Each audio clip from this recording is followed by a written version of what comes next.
Ines, tu es ici en Allemagne, où on parle allemand, mais tu es né au Cameroun, où on parle français, la majorité. Et en sciences, on parle anglais. Et ça, c'est un problème parce que en sciences, il est nécessaire d'avoir une langue commune. Mais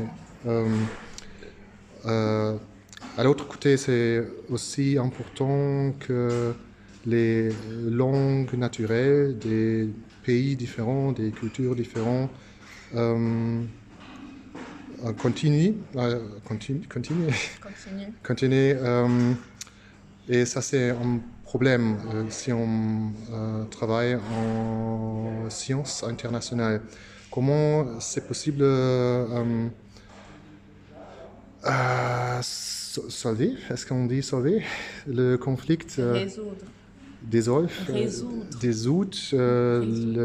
les problèmes avec des langues différentes en sciences, en éducation et sciences.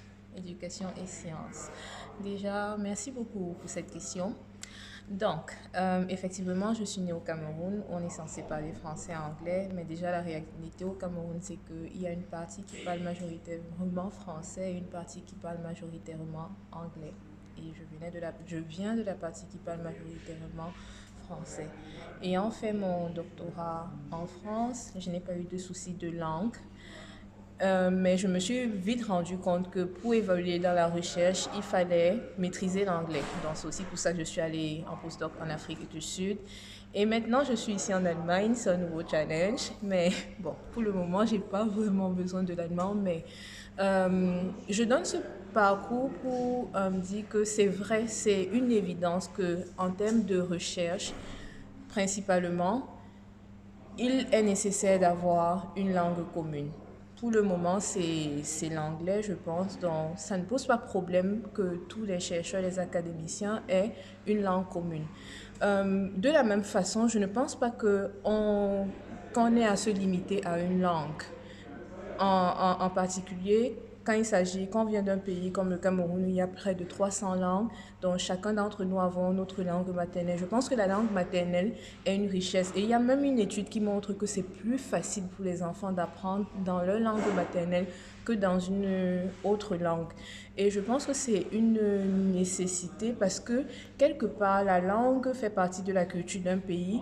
Et la culture, on peut s'appuyer sur la culture d'un pays pour éduquer tout simplement, pour enseigner. Donc, il est nécessaire de préserver ces langues locales pour améliorer le système éducatif d'un certain nombre de pays africains en particulier, puisqu'on parle d'Afrique. Et je ne pense pas que ça sera un problème d'associer aussi bien ces langues africaines que des langues européennes comme l'anglais. Donc moi je pense qu'il faut vraiment, pour résoudre ce souci, en fait, il faudrait mettre plus l'accent dès le primaire, dès le départ, dès la base, sur des langues communes. Comme le Swahili n'est pas parlé seulement en Afrique de l'Est, c'est parlé dans d'autres pays et on peut développer des langues régionales de ce genre dans chaque partie de l'Afrique. Et au moins, ça fera déjà des langues nationales ou internationales dans le cadre de l'Afrique, ce qui serait déjà un bon départ. Voilà.